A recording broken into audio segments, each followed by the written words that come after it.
dan mendapatkan surga Allah yang lewatnya pintu utamanya Ar-Royan. Dan kita semua yang seminar ini besok akan ikut berduyun-duyun bersama Ki Hajar Dewantara. Nah, saya juga punya pantun sedikit, Ki Saur. Jadi karena saya orang desa, ketika lahir ekonominya pas-pasan, jadi pantunnya adalah mencerminkan orang yang hidupnya pas-pasan. Jadi pantun saya adalah minum tajin biasa saya lakukan di kala bayi. Mohon izin saya presentasi. Nah, ini pantunnya Ki Saur. Ini kan memang murid baru Ki Saur, jadi nanti kalau sudah menjadi murid lama, insya Allah kita akan bisa berpantun yang lebih baik. Nah, baiklah, saya akan memulai presentasi ini karena saya diinstruksikan Ki Saur untuk presentasi. Sebetulnya presentasi saya ini sudah saya berikan di mana-mana, tetapi ini ajakan kebaikan itu berkali-kali diberikan juga nggak masalah. Oleh karena itu saya mohon izin dalam presentasi ini saya akan share, dan terima kasih host sudah memberikan saya untuk merekam di komputer saya. Saya share, kemudian sebentar, share-nya di mana? Oke.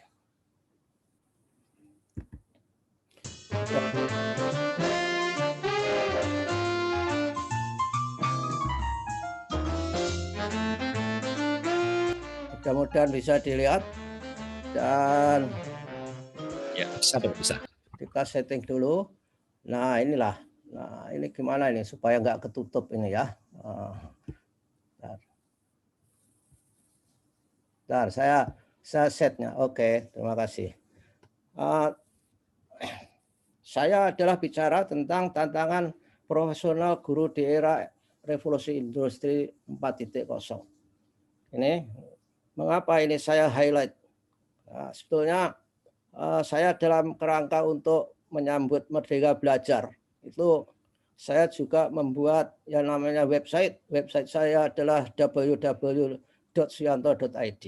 Di samping itu saya juga membuat channel YouTube. YouTube-nya adalah suyanto.id. Ini hanya satu komitmen saya adalah untuk memberi konten YouTube yang lebih mendidik. Sekarang konten YouTube itu menjadi predator pendidikan kita yang luar biasa, banyak sekali yang seharusnya tidak mendidik ditampilkan di situ.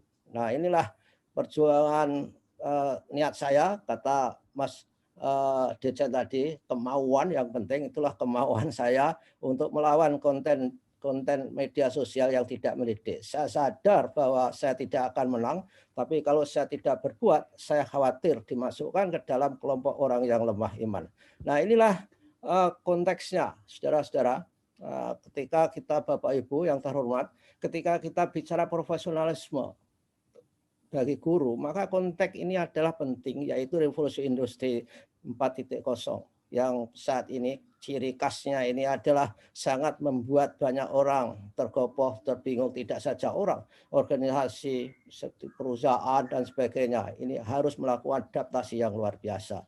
Di mana ciri khasnya revolusi industri 4.0 itu adalah adanya konektivitas dari teknologi yang cerdas, kemudian ada cloud computing, big data, network, machine, and process. Jadi network, jadi jejaring dari orang, program, mesin, kemudian ada artificial intelligence, ada IoT, Internet of Things, ada big data, ini semua ada. Tetapi yang sekarang ini terjadi ialah bahwa Klaus Schwab yang mengkrit ide revolusi 4.0 itu sendiri, itu juga khawatir bahwa di dunia itu menurut dia masih ada 10% orang yang hidupnya itu masih di revolusi industri yang bawah-bawah ini. Ada yang satu, ada yang dua. Nah, di negara kita saya kira, saya tidak yakin bahwa semua masyarakat kita, lokasi kita, geografis kita itu bisa diterapkan dari prinsip-prinsip revolusi industri 4.0. Bahkan masih banyak masyarakat kita adalah masih di 2.0. Itu pun belum sempurna. Di mana revolusi industri 2.0 itu basisnya adalah listrik. Nah, itu saja belum kafah. listriknya itu sering mati dan sebagainya, sehingga ketika kita webinar dengan daerah-daerah seperti itu selalu saja pertanyaannya, apakah gambar saya kelihatan? Apakah suara saya bisa didengar? Itu sudah biasa menjadi pertanyaan di masyarakat yang obsesinya revolusi industri 4.0, tapi nyatanya 2.0 pun belum sempurna kita nikmati oleh seluruh warga negara dan seluruh tempat di mana kita berada di NKRI ini. Nah, ini kenyataan dari revolusi industri 4.0 mengakibatkan banyak sekali perubahan di mana wajah kegiatan ekonomi dunia saat ini sangat-sangat berbeda, yang berubah menjadi sharing economy, e-education, e-government dan sebagainya. Nah, itu saya kira itu juga menuntut profesionalisme guru berubah.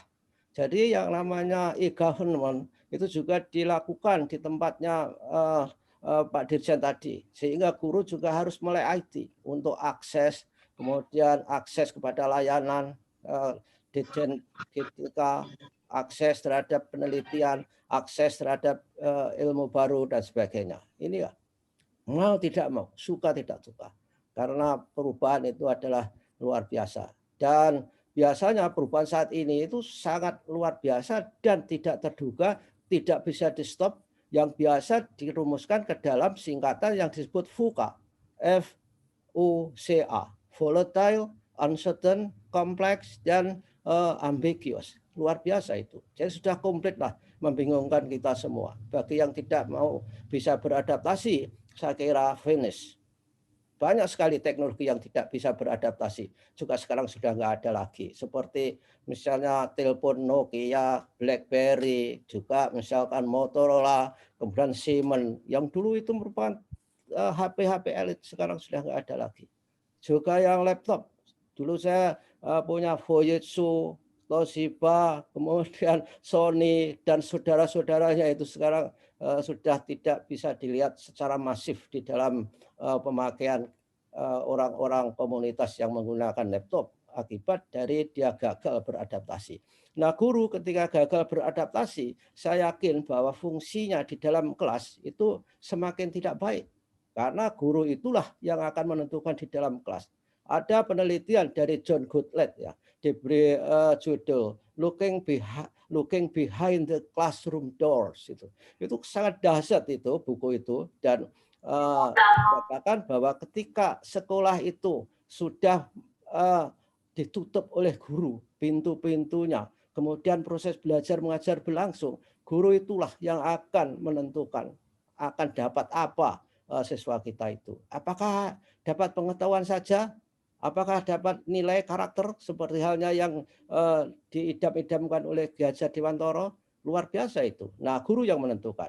Kalau hanya mendidik kepintaran saja, saya sangat senang apa kutipan Lois yang dikutip oleh Yudi Latif di salah satu surat kabar hari ini, bahwa ketika pendidikan tanpa nilai, maka betapapun manfaatnya, maka rasa-rasanya pendidikan itu hanya akan melahirkan iblis-iblis yang pintar. Luar biasa itu. Nah, saya kira guru pamong taman siswa tidak akan melahirkan iblis-iblis yang pintar, melahirkan orang-orang yang sangat seimbang, merdeka jiwanya, merdeka badannya, merdeka rohaninya, sebagaimana cita-cita Ki Hajar Dewantara itu. Nah, apa yang biangnya di dunia yang menyebabkan teknologi begitu lompatannya luar biasa adalah internet.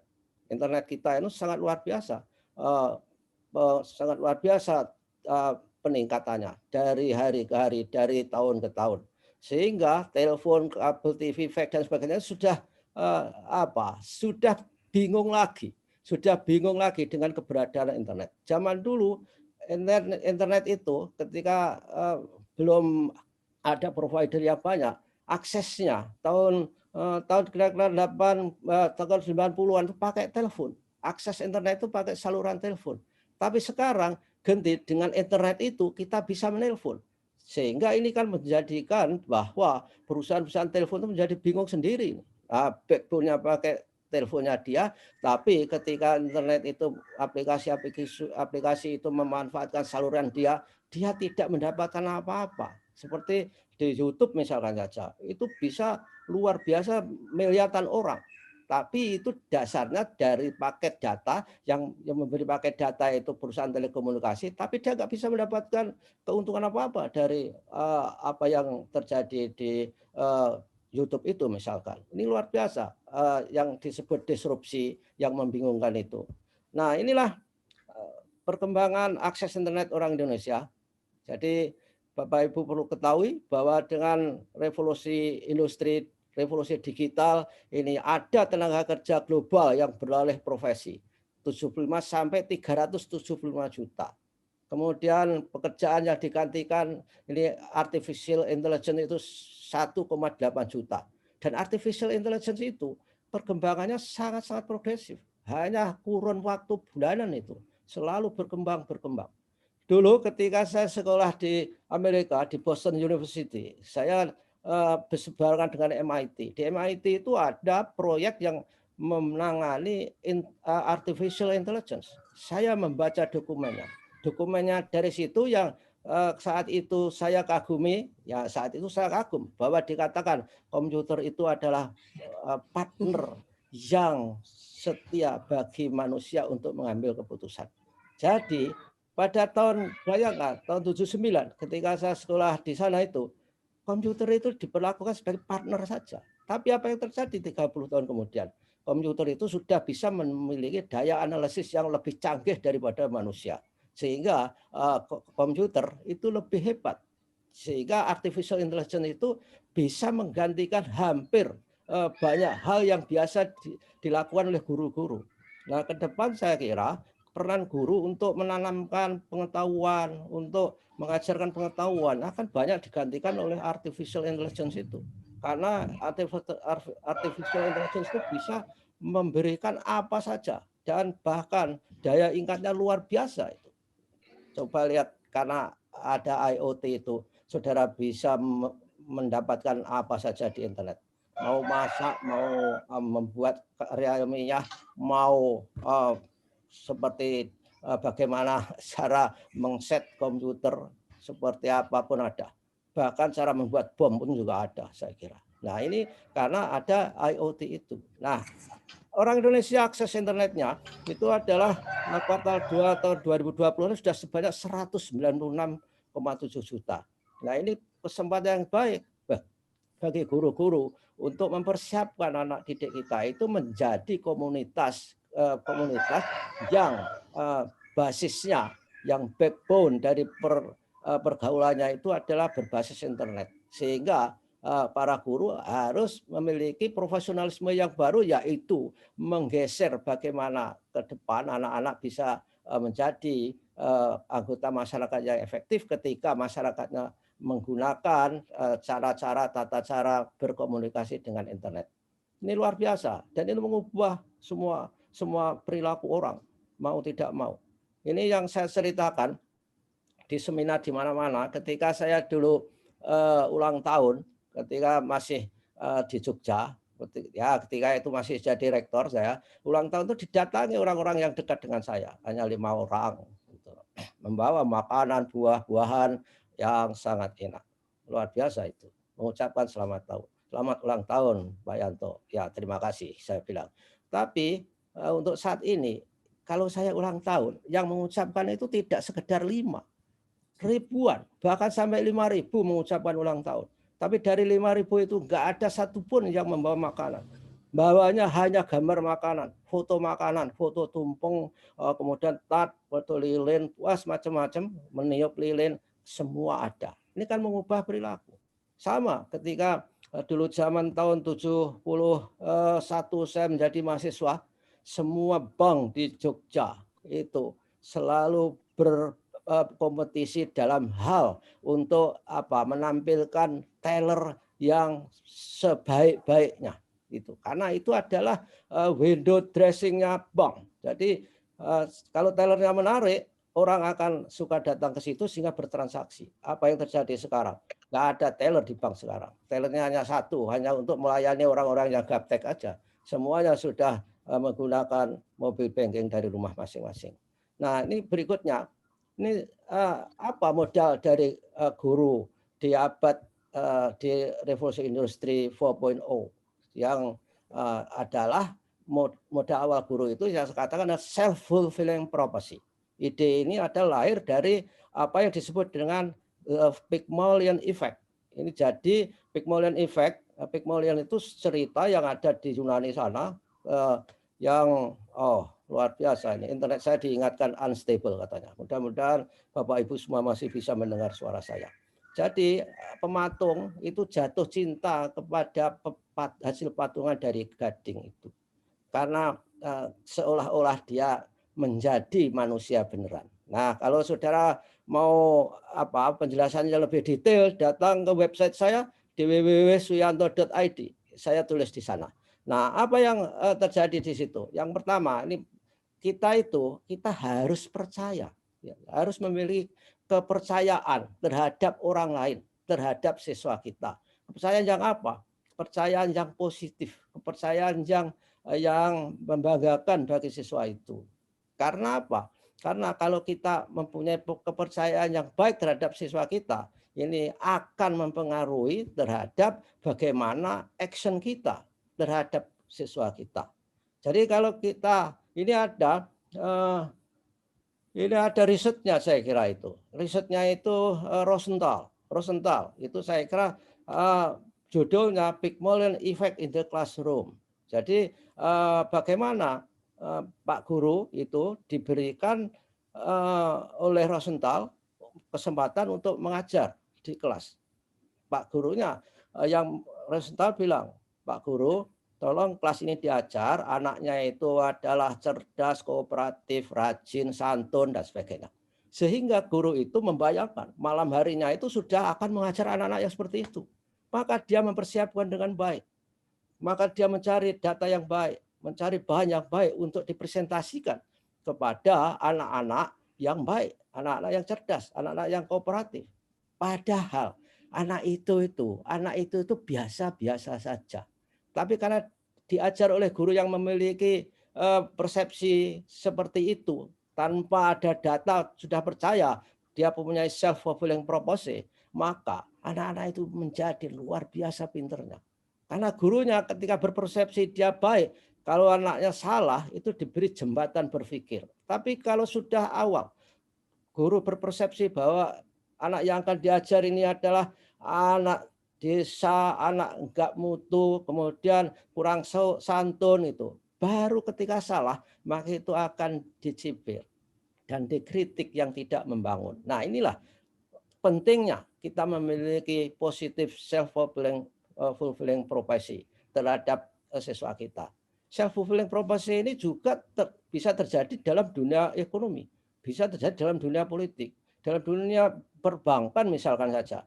Kalau orang semua itu berprasangka bahwa sebuah bank akan bangkrut, maka bank itu dalam waktu 1 tahun pasti bangkrut.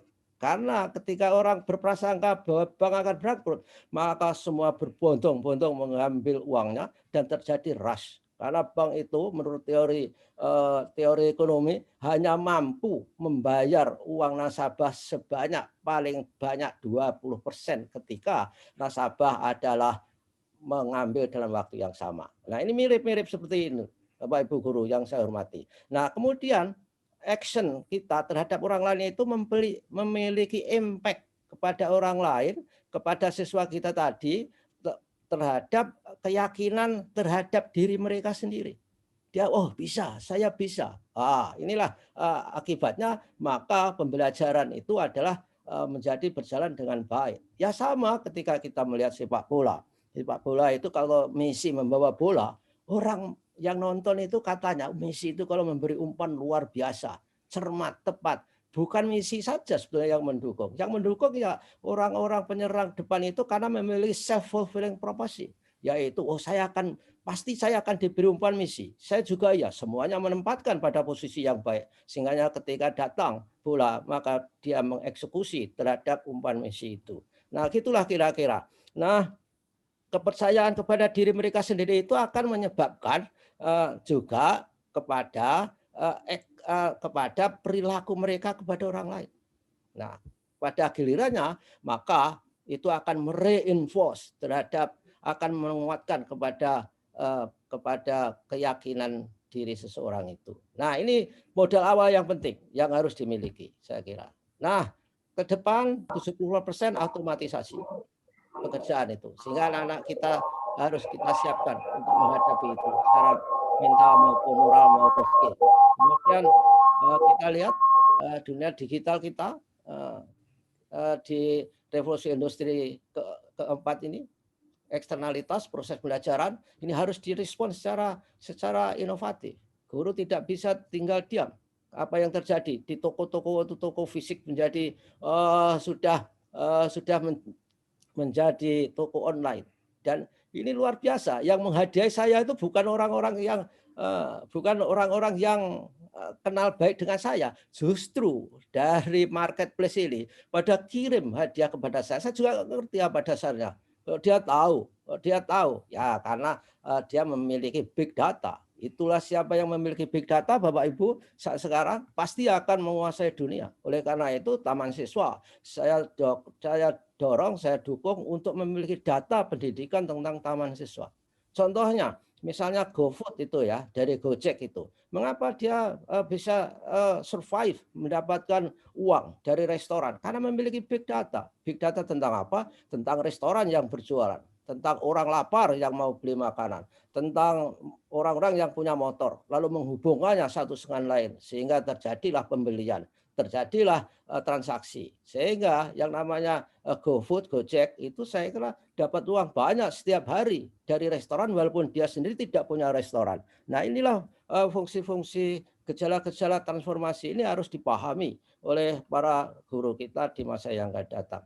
Ini lihat masa depan kita, anak-anak ini akan bekerja untuk pekerjaan yang belum ada saat ini. Nah, pekerjaan itu sangat-sangat dinamik perubahannya. Coba kita lihat top 10 skills. Jadi 10 kecakapan hidup yang sangat penting di dunia kerja itu oleh World Economic Forum yang sejak 2015 saya tambah ini old normal karena itu belum ada pandemi. Saya masih terbang kemana-mana. Sekarang saya nggak bisa terbang karena saya takut sendiri dengan pandemi itu. Diundang siapapun saya nggak datang. Kalau mau ya webinar lewat Zoom, kalau enggak ya sudah. Ini 2015, apa kecakapan pertama itu? Tentu complex problem solving. Kemudian coordinating with others. Kemudian cara mengelola orang. Kemudian berpikir kritis. Kemudian bagaimana bisa negosiasi, mempertahankan kualitas, kemudian berorientasi pada layanan jasa, kemudian membuat keputusan, melakukan active listening itu artinya mendengarkan secara aktif, tapi mendengarkan secara aktif itu mendengarkan tapi paham, bukan istilah bahasa Inggris you are hearing but not listening, itu bisa terjadi. Nah, ini kreativitas. Tapi berikutnya tahun 2020 mulai new normal itu sudah berubah semua. Coba lihat posisi-posisi dari kecakapan hidup itu sudah berubah. Perubahan yang sangat menakjubkan adalah kreativitas itu menjadi naik dari 3, dari 10 menjadi 3. Sehingga saat ini orang yang tidak kreatif akan ditinggal zaman. Karena kalau tidak kreatif maka akan terdisrupsi dengan sendirinya oleh teknologi itu. Nah, guru saya kira juga begitu. Guru itu tugas besarnya adalah untuk membuat supaya anak-anak kita itu berpikir kritis dan memiliki kreativitas. Karena itu bagian penting dari kecakapan abad 21 yang harus dimiliki. Nah, tahun berikutnya ini luar biasa menggila lagi. Tahun 2022 ini nanti, tahun depan, itu sudah berubah lagi. Lihat, yang pertama itu analytical thinking and innovation. Complex problem solving sudah digantikan. Dugaan saya karena ini adalah bisa dilakukan dengan artificial intelligence, komputer-komputer yang diciptakan pinter-pinter itu. Kemudian active learning, ini penting karena kunci perubahan itu kita harus mengikuti dengan cara belajar dengan baik. Ketika tidak belajar, saya kira kita juga ketinggalan zaman. Nah, ini lebih gila lagi tahun 2025 ini juga sudah lebih bergeser lagi kecakapan-kecakapan hidup itu. Nah, ini coba saudara perhatikan, luar biasa itu. Nah, oleh karenanya saya kira profesionalisme guru itu yang penting adalah tidak menyiapkan anak-anak supaya menghafal teori, menghafal buku, tapi adalah untuk melakukan learning how to learn. Itu yang menjadi lebih penting. Saya suka dengan Rowan Gibson itu. Saya kutip tahun 77 ketika saya kutip tahun 90 ketika saya melakukan pidato pengukuhan guru besar saya yang tahun 77 Rowan Gibson itu sudah bisa meramal apa yang terjadi seperti saat ini. Bahwa masa depan itu bukan merupakan kelanjutan masa lampau. Sehingga kita dalam banyak hal harus unlearn, menghilangkan hasil belajar kita. Jadi unlearn the old model, kemudian the old paradigm, the old rules, the old strategies, the old assumption, dan the old success recipes. Jadi kisah sukses masa lampau itu tidak menjamin sukses masa depan. Begitu pula aturan-aturan, paradigma, asumsi, maka itu harus bisa membuang bau-bau. How to unlearn, saya kira. Ini sangat penting. Nah, oleh karena itu timbul kompetensi baru, yaitu high order thinking skill, yang saat sekarang ini saya kira akan dipromosikan ke dalam pendidikan kita. Merdeka Belajar pun saya kira hasilnya akan ke situ ketika kita bicara kemampuan kognitif adalah high order thinking skill. Nah, ini adalah apakah high order thinking skill? Yang penting high order thinking skill itu adalah termasuk banyak hal, termasuk menunjukkan pemahaman akan informasi dan bernalar, bukan sekedar mengingat kembali. Dan selanjutnya dia bisa menganalisis, bisa mengevaluasi, bisa mengkreasi. Topnya adalah mengkreasi, mencipta. Tentu guru di pamong taman siswa harus juga biasa memberikan peluang kepada para siswa untuk mencipta ala siswa. Ya tentu tidak sama dengan hasil ciptaan Einstein misalkan saja. Ala siswa, misalnya bagaimana siswa diajak mencipta untuk membuat sekolahnya nyaman. Mencipta misalkan saja mengamankan sabun-sabun yang kecil-kecil itu. Saya selalu suka, saya setiap seminar saya cerita bahwa sabun kecil saya yang 1 koin itu nggak pernah saya buang, selalu saya gosok-gosok dengan sabun yang lebih gede supaya lekat dan bisa dipakai lagi dan tidak harus membuang sabun kecil. Kalau membuang sabun kecil, kalau penduduk Indonesia 150 juta membuang sabun kecil setiap hari saja, itu lingkungan kita akan dipenuhi bertonton sabun yang kecil itu dan akhirnya merusak lingkungan. Nah, itu contoh mencipta yang sederhana, tapi mengkreasi barang yang tidak ada menjadi ada ala anak-anak misalnya. Nah, oleh karena itu tabelnya seperti ini Bapak Ibu ya. Di daerah merah-merah inilah yang higher thinking skill. Kalau guru yang profesional arahnya harus menuju ke sini. Inilah tantangan kita. Jadi untuk mengajak anak-anak itu bisa menganalisis, bisa mengevaluasi, bisa mencipta. Di sekolah-sekolah analisis itu tidak harus dalam arti memakai rumus-rumus yang complicated. Saya membaca buku bagaimana anak-anak bisa berpikir kritis dan analitis untuk anak-anak TK, bayangkan saja. Buku itu ternyata sangat bagus sekali. Misalkan saja digambari batu bata. Ini apa? Batu bata. Lalu ditanya, mengapa bentuknya segi 4? Mengapa profilnya itu kasar, tidak halus seperti botol misalnya. Itulah cara-cara menganalisis supaya ketajaman analisis siswa kita itu bisa ada dan meningkat seiring dengan usia dan tingkat pendidikan mereka. Nah, ini kemudian karakteristiknya kalau saudara melihat Bloom, yaitu berpikir kognitif prosesnya, dimensinya, itu mengingat, memahami, menerapkan, menganalisis, mengevaluasi, mencipta.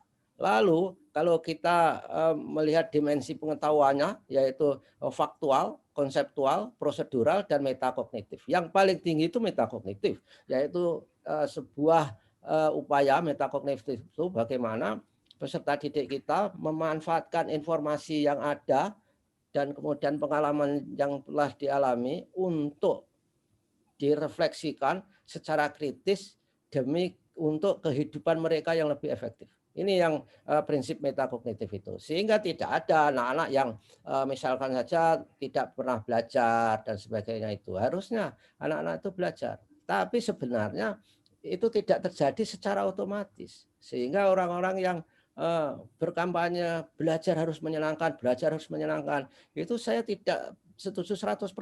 Belajar tidak harus menyenangkan. Karena belajar harus menyenangkan itu terjadi ketika siswanya itu senang belajar.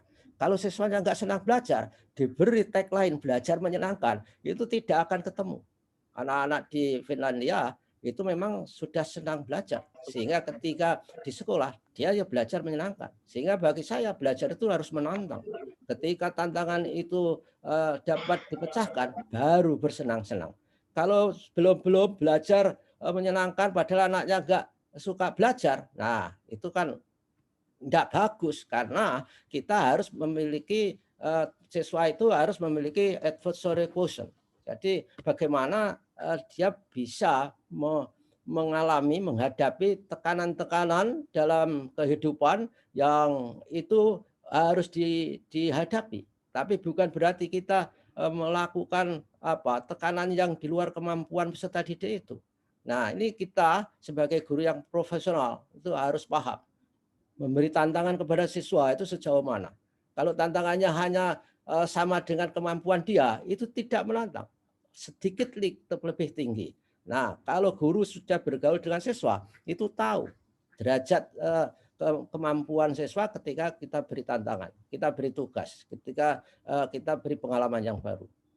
Nah, berikutnya ini nanti bisa kita lihat sendiri di ini rentangnya ini HOTS yang di sebelah kanan dan LOTS tentu sebelah kiri. Low order thinking skill. Kalau hanya menghafalkan, kemudian memahami, mengaplikasi itu masih berkategori lower order thinking skill. Kalau higher order thinking skill itu sudah mulai menganalisis, sintesis, evaluasi. Dan inilah rentangnya. Dan berikutnya, ini saya sangat suka kutipan dari hasil evaluasi Bank Dunia itu bahwa suatu negara itu ketika berjaya itu faktornya itu hanya 4, yaitu inovasi dan kreativitas itu 45% menentukan kejayaan negara. Networking ini semua karakter. Ini inovasi, kreativitas, kemudian networking, jejaring ini juga karakter 25%. Knowledge and technology ini 20%. Pengetahuan teknologi. Nah, ini yang kita bangga-banggakan. Indonesia kaya raya. Ternyata kekayaan Indonesia itu hanya berposisi 10%. Negara-negara itu untuk zaman sekarang, natural resources itu enggak penting-penting amat. Tapi yang penting adalah ada inovasi, kreativitas, networking, kemudian knowledge and technology. Natural resources kalau kaya enggak akan otomatis membuat negara itu hebat. Contohnya Singapura itu nggak punya apa-apa, tapi pendapatan per kapitanya sudah $40.000. Juga Jepang. Tapi Indonesia mengapa pendapatan per kapitanya baru kira-kira $4.000-an? Ya karena kita kaya natural resources ini, sehingga terlena tidak melakukan inovasi, kreativitas, networking ini. Yang semuanya ini ada termasuk karakter. Nah, pendidikan Bapak Ibu guru ini perlu daerah ini bagaimana menanamkan anak-anak suka pada inovasi, berpikir kritis, dan suka mengadakan jejaring satu sama lain. Oleh karena itu latihan-latihannya harus membuka peluang bahwa anak-anak itu terhubung satu sama lain dengan berbagai cara, dengan berbagai modalitas. Oleh karenanya kalau guru ini berorientasi pada kemampuan-kemampuan ini, maka guru yang berkarakter itu akan menciptakan sekolah unggul. Di mana apakah itu unggulan komparatif maupun unggulan kompetitif. Dan akhirnya guru harus sebagai motivator dan inspirator. Ya sesuai prinsip dari Ki Hajar Dewantoro. Seperti ing ngarsa sung tulodo ing madya mangun karsa tuturi handayani. Sehingga anak kita terdorong untuk yang cerdas, inovatif, kreatif, jujur, disiplin, santun, percaya diri, mandiri, bertakwa, demokratis. Atau kalau mau diberi nilai yang baru dirumuskan kementerian adalah pelajar Pancasila. Ada 6 nilai itu. Nah, ini harus dinamik. Tidak bisa guru mempraktekkan hal yang sama saja. Oleh karenanya guru yang profesional tantangannya adalah bagaimana dia mengajar secara dinamik dari waktu ke waktu sesuai tantangan yang dihadapi. Ini saya senang ini kutipan yang saya dapatkan ini. Doing the same thing over and over, yet expecting different result is the definition of crazy. Luar biasa itu. Jadi kalau kita melakukan sesuatu hal yang sama diulang-ulang, berhari-hari diulang, guru mengulang lagi apa yang dilakukan semester kemarin, semester ini, kemudian semester yang akan datang, diulang-ulang. Tapi ingin berharap hasil yang berbeda, itu adalah merupakan definisi gila yang sebenarnya. Nah ini luar biasa ini. Oleh karena itu supaya kita tidak gila harus mengajarnya beda-beda. Nah tugas guru profesional apa? Sejak dari mengajar, mentor, menemukan, kemudian mempublish, read beyond the world, kemudian untuk mengubah, to tell the truth, kemudian untuk menginformasikan. Nah, yang paling mendasar, paling top itu adalah karakter building. Sehingga guru bisa menanamkan pengetahuan, menanamkan ilmu, tetapi memiliki karakter, memiliki moral. Sehingga guru tidak akan melahirkan iblis-iblis yang pintar. Seperti yang dikutip oleh Lewis tadi. Nah, inilah yang terjadi, Bapak Ibu. Ini saya bawa ke seminar mana-mana karena ini fakta. Ini sebenarnya Alvin Toffler itu yang meramalkan ini. New definition of illiterate in the 21st century. The illiterate of the 21st century will not be those who cannot read and write, but those who cannot learn, unlearn, and relearn. Jadi 3 hal ini bagi Bapak Ibu guru ini harus melakukan ini untuk memprofesionalismekan dirinya, untuk membuat profesionalismenya selalu berkembang. Ada proses yang disebut dengan continuing professional development, yaitu hanya to learn, unlearn, and relearn. Tapi harus belajar dan juga harus menghilangkan hasil belajar yang tidak relevan dan belajar kembali untuk men-charge dari kekurangan-kekurangan akibat dari perkembangan teknologi. Dari 3 ini, apa yang paling sulit? Adalah how to unlearn.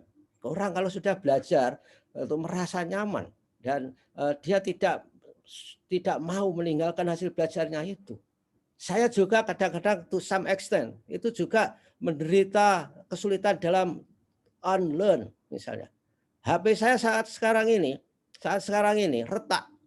Tapi saya menunda untuk beli karena saya belum bisa meninggalkan praktek-praktek dalam HP saya yang lama itu karena sudah terlanjur nyaman di situ. Nah, oleh karena itu saya akan menunggu supaya HP baru sudah mengakomodasi 5G, saya baru akan belajar sungguhan biar tidak tanggung. Nah, itulah sama ketika saya beli komputer yang baru, komputer lama tetap saya gunakan untuk nulis dan sebagainya. Karena ikon-ikonnya, fasilitasnya sudah terlanjur saya belajar di situ. Saya sedikit demi sedikit mau unlearn itu. Nah, oleh karenanya apa yang harus kita lakukan? Baik guru, siswa ini harus siap untuk melakukan belajar sepanjang hayat. Kemudian belajar bagaimana belajar. Dan kemudian individualized learning. Ke depan individualized learning itu akan menjadi sangat-sangat menjadi fenomena yang utama. Karena pendidikan ke depan itu prinsipnya akan 3 yang akan berjaya, yaitu yang fleksibel, integrated, dan individualized. Individualized karena orang kebutuhannya itu sekarang sudah nggak bisa diklasikalkan, sehingga punya kebutuhan sendiri-sendiri. Oleh karena itu di YouTube itu laris sekali orang belajar sesuatu yang sesuai dengan kehendaknya, sesuai dengan minatnya, sesuai dengan keinginannya. Bahkan TV, koran itu saya prediksi itu akan mati 10 tahun lagi. TV itu juga akan ke YouTube akhirnya. Dan sekarang banyak TV-TV justru programnya itu ditaruh di YouTube itu. Nah, inilah saya kira persoalan profesionalisme guru di masa yang akan datang. Nah, ini apa pentingnya kreativitas dan inovasi bagi guru di era digital revolusi industri 4.0 itu. Pertama sekali, kalau kita melakukan hal yang sama itu iterasi namanya. Nah, setelah itu maka harus ada kreativitas. Ada kreativitas. Sehingga dengan kreativitas itu dengan sentuhan-sentuhan teknologi kita melakukan inovasi dan akhirnya melakukan inovasi itu melakukan hal-hal yang baru dan akhirnya dengan teknologi kita melakukan hal-hal secara berbeda sehingga yang lain menjadi usang. Itulah disrupsi. Banyak sekali disrupsi itu terjadi. Yang lambat itu yang pesta perkawinan. Dulunya itu duduk di meja pakai kursi di serve, sekarang berdiri kemudian buffet, ambil sendiri-sendiri. Nah, dulu disrupsi ketika kita mau menyumbang manten orang punya hajat pakai kado sehingga orang yang terkenal itu kadonya sampai bertruk-truk bisa 5 truk itu.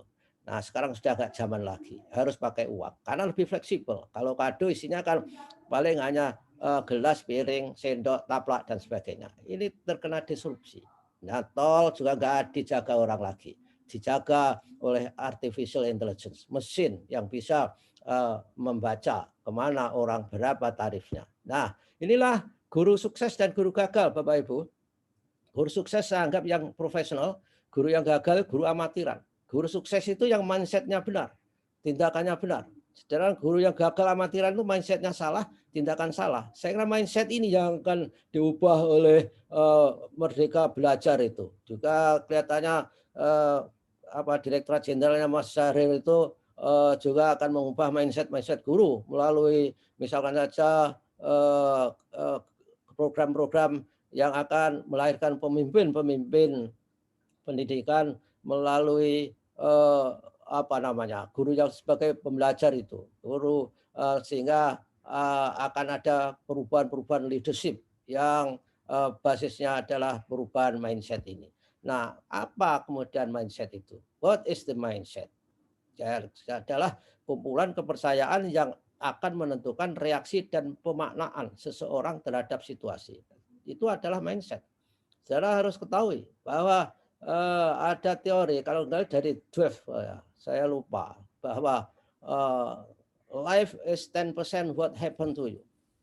19% it depends on how you react to it. Jadi kalau kita ini menerima ing pandum, ya sudah begitu saja. Tapi kalau mau hebat, mau lebih maju, mau lebih berjaya, harus mempunyai effort. Karena 90% itu berdasarkan upaya itu, bukan karena takdirnya itu. Nah, ini terkaitan dengan mindset. Nah, ketika kita itu berkaitan dan berkomunikasi dengan orang-orang lain, itu akan ada tantangan-tantangan baru yang itu akan berpengaruh kepada mindset kita. Nah, apa tipe mindset itu? Ada yang fixed dan growth. Yang saya kira Merdeka Belajar akan mengarah kepada growth mindset, di mana yang fixed itu cirinya hanya mendasarkan talenta, takdir, kemudian menghindar dari tantangan. Tapi sebaliknya di sini, belajar. Jadi tidak percaya kepada talenta bawaan, bahwa orang sudahlah nggak bisa karena ini nggak punya bakat. Tapi bagi orang yang growth mindset itu harus belajar, ada usaha dan menerima tantangan itu.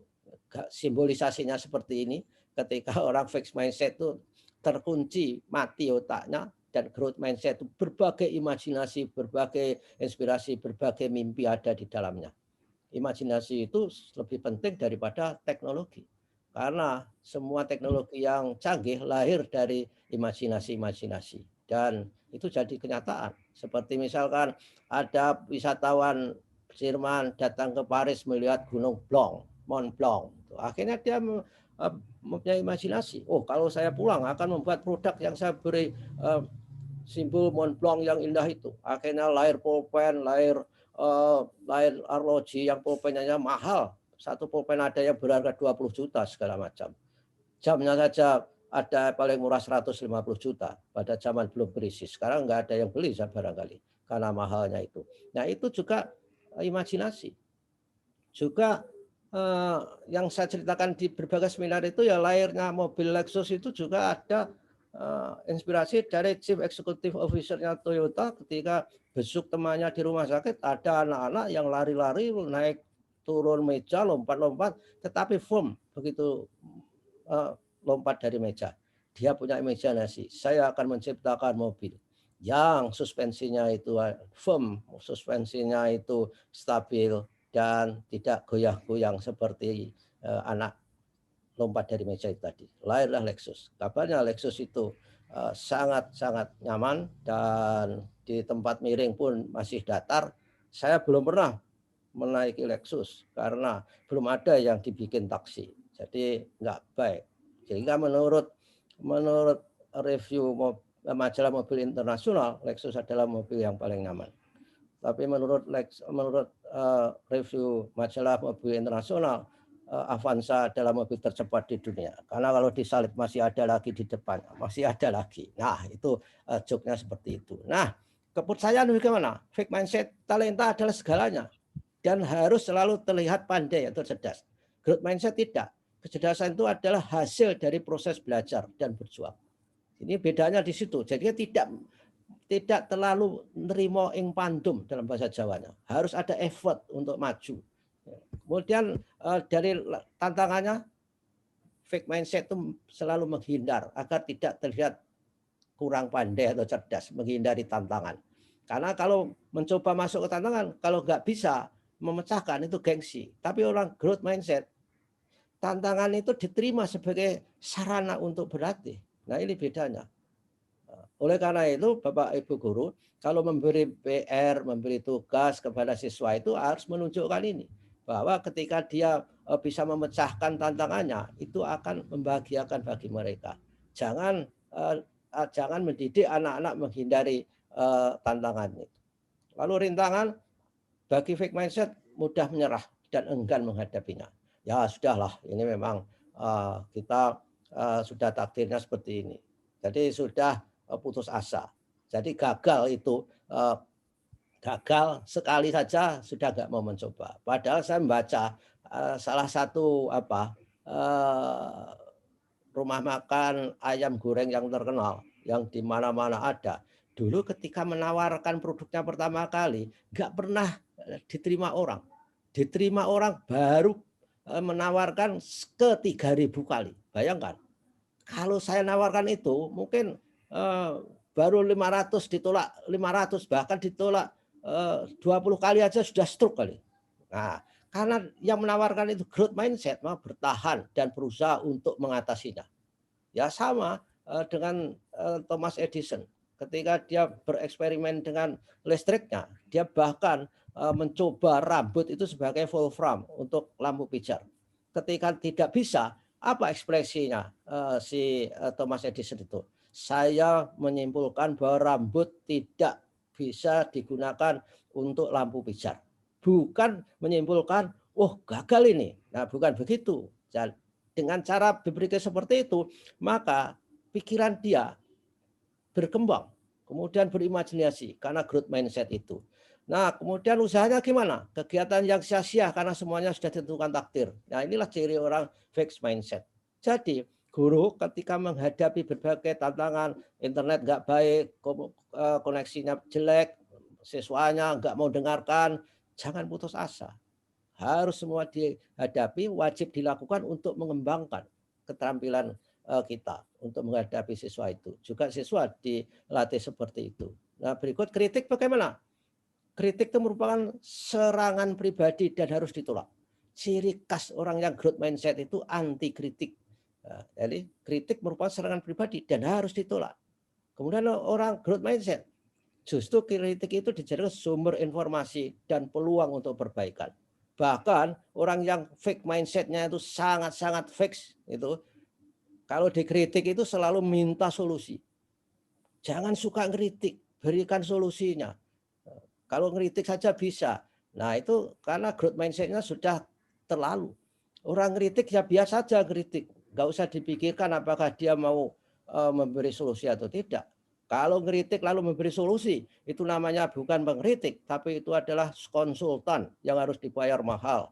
Dan bagaimana sukses orang lain? Fixed mindset itu, sukses orang lain itu ancaman dan hanya bersifat keberuntungan. Dia akan beruntung, tapi bersifat sekaligus mengancam bagi dia. Lalu growth mindset, sumber inspirasi dan tempat untuk belajar. Nah, oleh karenanya saya kira para guru kalau melihat guru lain itu sukses, itu enggak usah cemburu. Justru harus dijadikan tempat untuk belajar dan mengasah inspirasi dan sebagainya. Lalu apa suara growth mindset? Ini pada hakikatnya banyak suara-suara testimoni orang growth mindset, tapi pada hakikatnya adalah jangan pernah frustrasi, kemudian jangan memandang kegagalan itu sebagai nasib terakhir, kemudian bila Anda sukses, saya terinspirasi, gitu. Itu terjadi pada growth mindset. Nah, inilah apa yang menjadi pupuk bagi growth mindset adalah 3 hal, OCD, obstacle, challenges, dan difficulties, yaitu tantangan, rintangan, tantangan, dan kesulitan-kesulitan. Kalau orang nggak pernah menghadapi ini akan menjadi anak mama ini istilahnya. Jadi nggak pernah menghadapi tantangan sehingga tidak punya kreativitas, nggak punya daya inovasi yang lebih baik. Nah, paradoksnya apa? Manusia itu pada dasarnya ingin berubah, tapi tidak mau diubah. Sulit kalau diajak berubah. Tidak semua, tidak serta-merta. Kalau ada teori inovasi untuk ngajak berubah orang, itu kan syaratnya banyak sekali. Harus ada, mereka harus tahu relative advantage-nya, tahu apakah compatibility-nya, tahu divisibility-nya, tahu triability-nya, dan tahu communicability-nya. Banyak hal seperti itu. Nah, ini adalah sifat manusia. Nah, oleh karena itu, change ini begin with me. Jadi guru-guru, pamong-pamong di taman siswa, berbenahlah bahwa perubahan itu harus berawal dari diri kita sendiri. Caranya ya seperti ajaran Ki Hajar, yaitu niteni, niroke, nambai. Jadi ya mempelajari, memahami, lalu melaksanakan, menirukan, dan nambai. Nambai itu artinya menginnovate, menginovasi. Nah, itulah.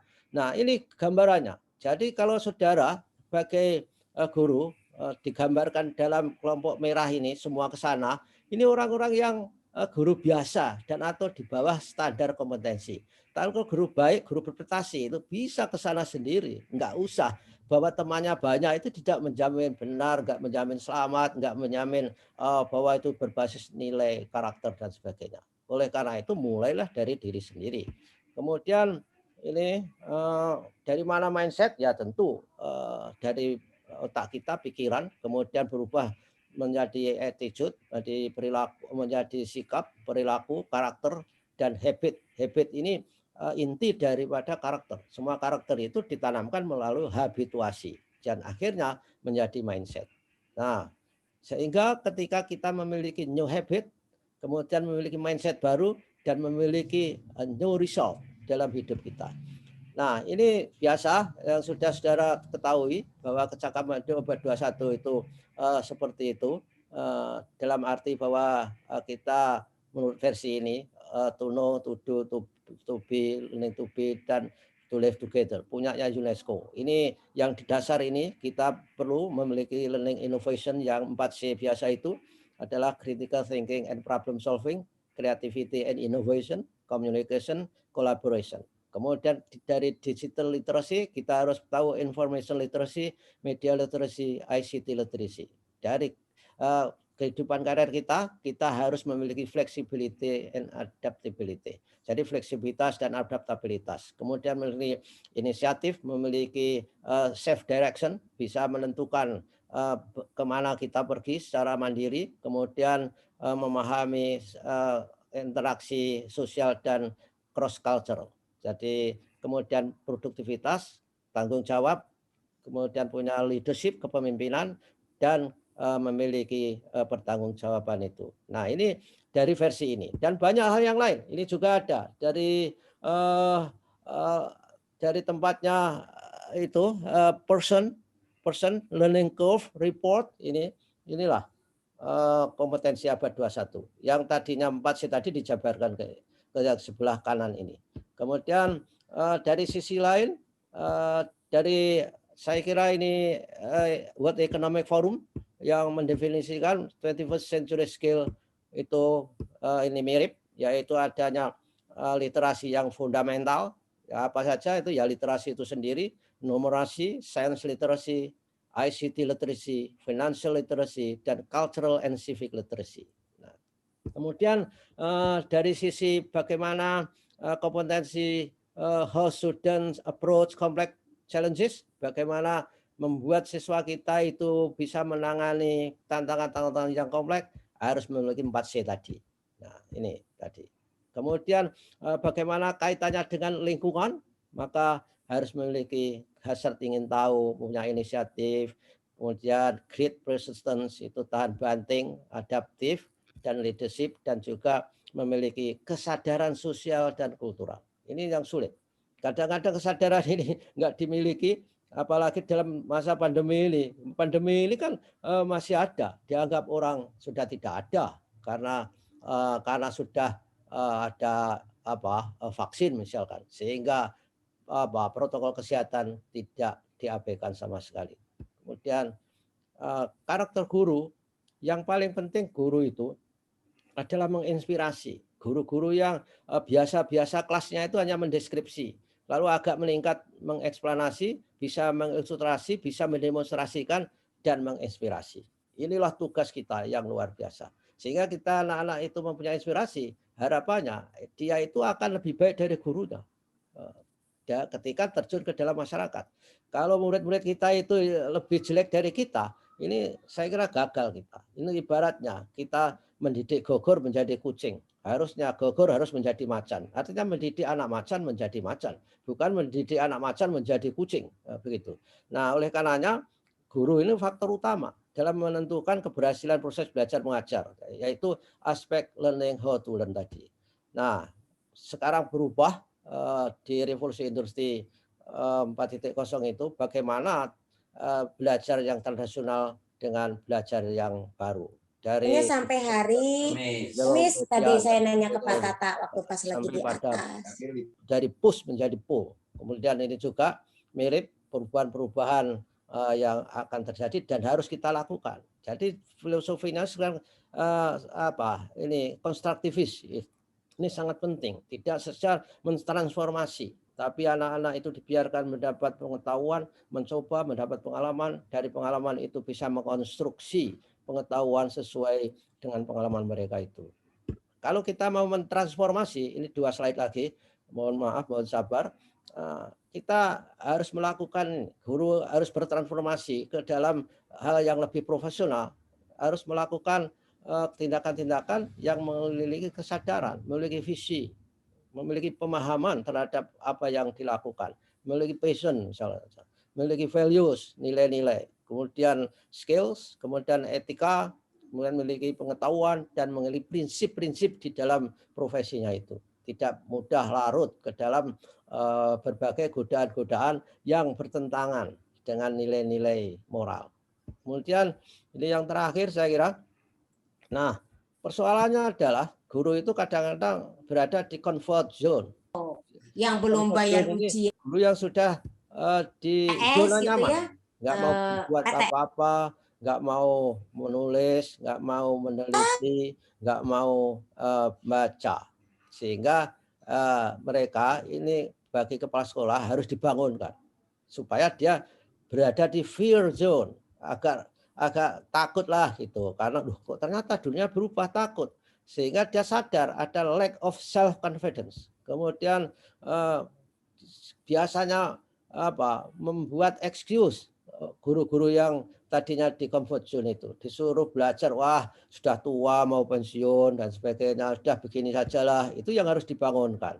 Nah, kemudian dari situ harus ada keluar lagi ke learning zone, di mana di situ sudah guru-guru kita bisa menghadapi tantangan-tantangan yang ada dalam proses pembelajaran, dalam proses meningkatkan keilmuannya, praktiknya, dan sebagainya. Sehingga mendapatkan skill yang baru dan juga dia bisa keluar dari comfort zone itu. Yang paling puncak adalah growth zone, di mana sudah bisa menemukan merumuskan tujuan dalam profesinya, kemudian mempunyai mimpi-mimpi, karena kita harus bermimpi, karena mimpi itu tidak harus bayar, dan ini sangat penting untuk membangun yang namanya self-fulfilling prophecy tadi.